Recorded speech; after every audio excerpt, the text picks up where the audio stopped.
allemand admis. Croire ce qu'il est de bon ton de croire.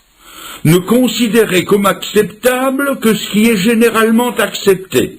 Ça s'appelle faire comme tout le monde, n'avoir de conscience ou de conviction que celle fabriquée par les autres. Parce que c'est ça, un cercueil. Ce n'est pas vous qui le fabriquez, ce sont les autres qui le fabriquent pour vous, et qui vous enferment dedans. Et il y a des modes de vie comme ça, ils vous sont préfabriqués. L'apôtre Pierre, qui n'était pas tendre pour ses pères, et pour la religion de ses pères, a parlé dans son épître de la vaine manière de vivre que nous avons héritée de nos pères. C'est ça. C'est admettre des idées toutes faites d'avance. C'est avoir une religion dans laquelle on nous met de force, sans nous demander notre avis, et surtout sans nous permettre d'y réfléchir, et sans nous permettre de la remettre en question. Hors de nous, point de salut, entendons-nous dire.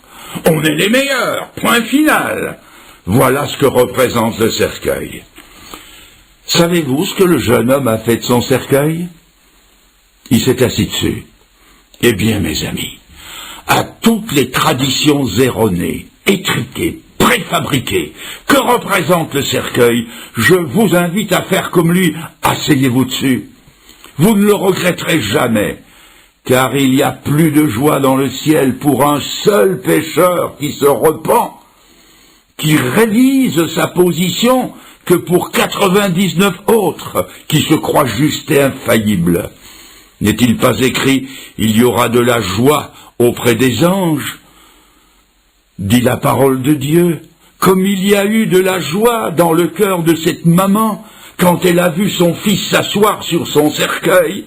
Elle n'a pas été choquée, elle, quand elle a vu son fils bousculer le protocole d'une façon aussi peu conventionnelle. Elle ne lui a pas dit « Mais enfin, mon fils, a-t-on jamais vu ? Ton père, moi, dans la famille, on n'a jamais interrompu une cérémonie comme ça. Non, mais alors, t'asseoir sur le protocole, t'aurais pu attendre d'être arrivé au cimetière. Fis le vilain garçon, allez, oust, remonte et rallonge-toi dans ta bière. » Si donc la conversion, en changeant votre vie, choque quelqu'un, ce ne sera en tout cas pas moi, ni mes frères qui sont ici avec moi, ni le Seigneur qui est dans son ciel. Le seul à trouver l'aventure saumâtre, ce sera le diable et ses agents qui sont à son service. Eux n'y trouveront pas leur compte, pour sûr, et ils vous le feront bien voir. Non, le fils de la veuve de Naïn n'est pas resté dans son cercueil, il en est sorti. Premier signe de vie. Voyons maintenant le troisième cas, Lazare. Lazare, lui, est sorti de son sépulcre. Et qu'est-ce que cette grotte, caveau ou sépulcre, peut représenter pour nous?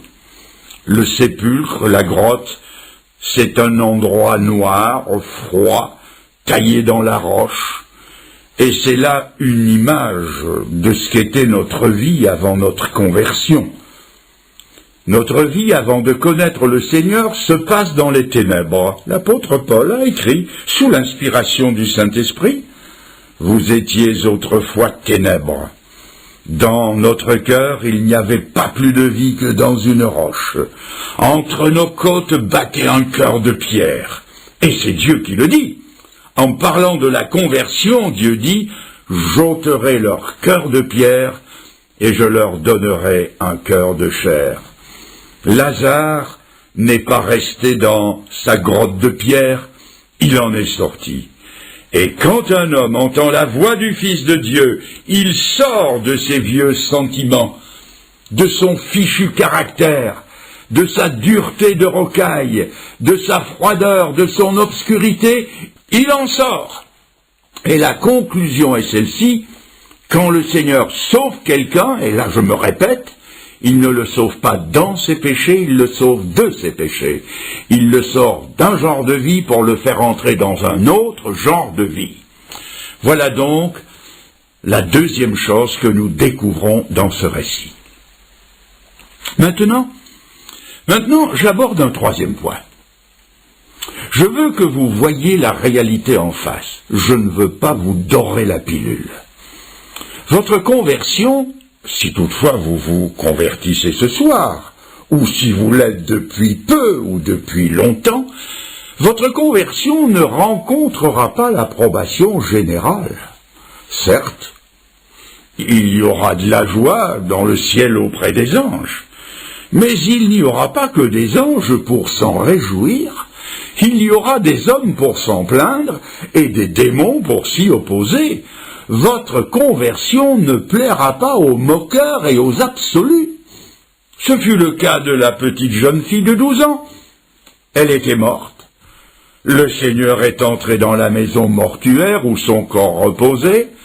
Il s'est approché, et à peine a-t-il dit 2 mots que les gens se moquent de lui. Le Seigneur dit « Elle dort ». Ils pleuraient à chaudes larmes, et dès qu'ils ont entendu le Seigneur dire « Elle dort », leurs larmes ont séché immédiatement, et ils se sont mis à se moquer de lui. Je me représente très bien la scène de ces gens absolus, très sûrs d'eux, qui contestent ce que Jésus vient de dire, et qui disent entre eux « Elle dort, elle dort ». Qui est ce fils du charpentier, ce prétentieux qui vient nous faire la leçon et nous dire qu'elle dort? Nous, on sait bien qu'elle ne dort pas, on sait bien qu'elle est morte. La preuve, on lui a passé un miroir sur les lèvres et pas la moindre buée. Nous avons le certificat de décès du docteur. Nous avons même le permis d'inhumer.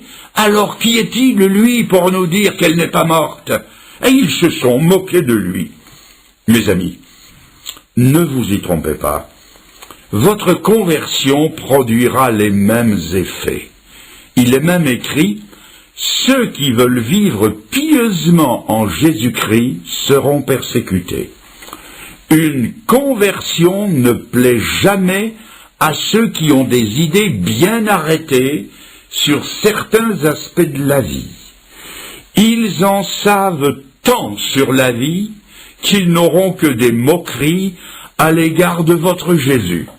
Encore heureux s'ils ne l'appellent pas le petit Jésus. Ils vous répondront « Mais enfin, mon cher, mais enfin, c'est raisonnablement et scientifiquement impensable. La vie ne peut pas être bouleversée comme ça, d'un seul coup. Il y a dans la vie des lois bien établies, on doit les suivre. Il faut que jeunesse se passe, puis on se rangera, puis on se mariera, puis on travaillera, et puis...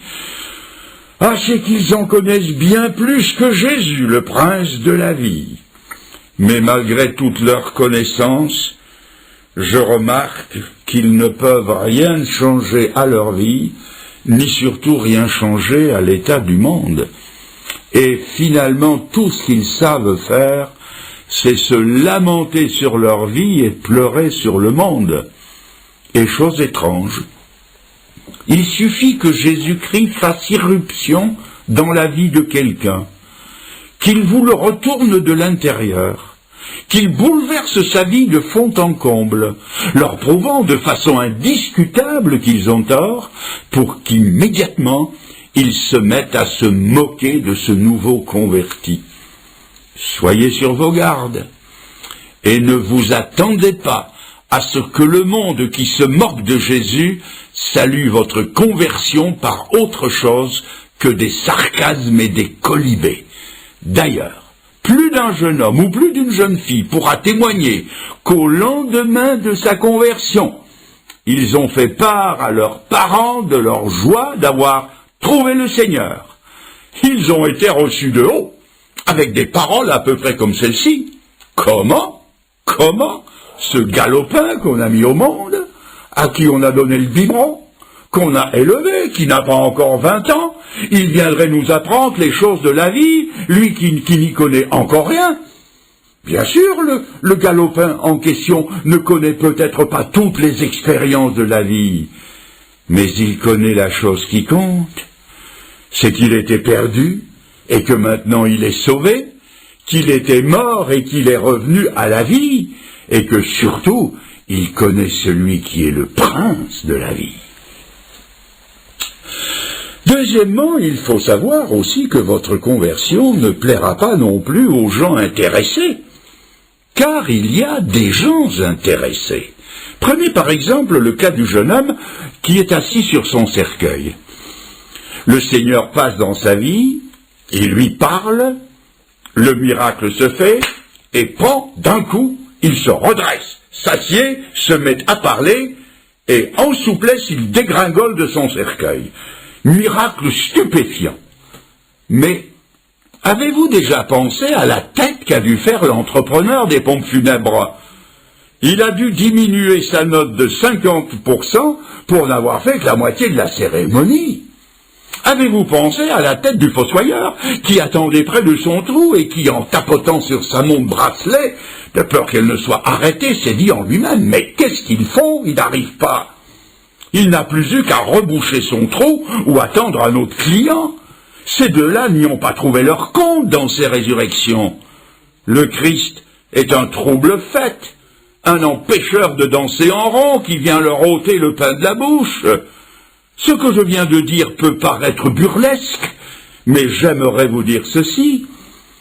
Pensez-vous que votre conversion va faire l'affaire du tenancier de bistrot quand il ne va plus vous voir venir pour boire la lisette le matin, l'apéritif à midi, le pastis à 4 heures et le restant du portefeuille le soir? Vous croyez que ça va faire l'affaire du marchand de pronostics ou de celui qui vend les billets du tiercé quand vous ne vous adonnerez plus aux jeux d'argent et de hasard?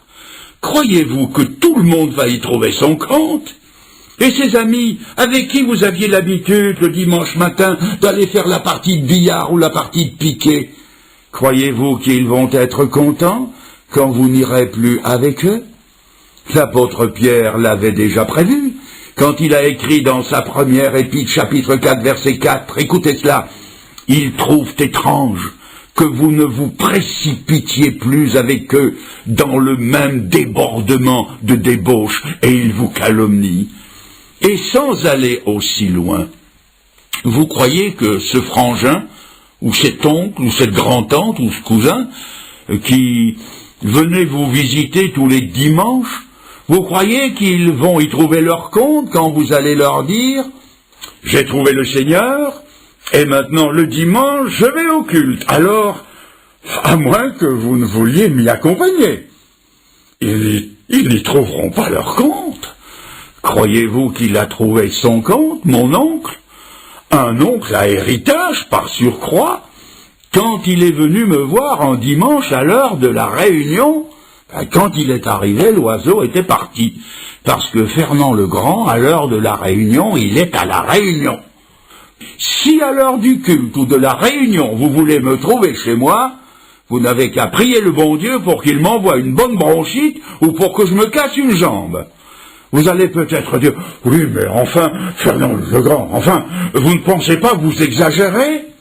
Vous comprenez, nous, mes amis, prenez-le comme vous le voulez, moi, je ne veux pas le savoir. En plus, votre conversion ne plaira pas non seulement aux absolus ou aux intéressés, mais encore moins aux opposants.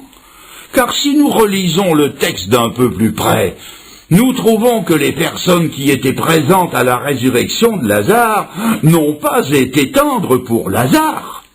Il est rapporté qu'à cette occasion précise, ils sont sortis de leur gond et ils ont essayé de mettre Jésus à mort parce qu'il avait ressuscité Lazare. Et ça se comprend. Ce miracle les dérangeait. Il authentifiait une vérité à laquelle ils ne voulaient pas croire. Jésus les gênait. Mais savez-vous que dans le chapitre suivant, il est écrit qu'il voulait aussi mettre Lazare à mort. Il voulait le renvoyer d'où il venait. Le Seigneur l'avait réchauffé, eux, ils voulaient le refroidir. C'est comme ça, et il faudra vous y faire. La haine qu'ils ont contre le Maître rejaillit sur celui qui est l'objet de sa sollicitude. Jésus nous l'a dit d'avance, ce qu'ils ont fait au bois vert, ils le feront au bois sec. Alors vous voilà prévenus, mes amis, candidats à la résurrection.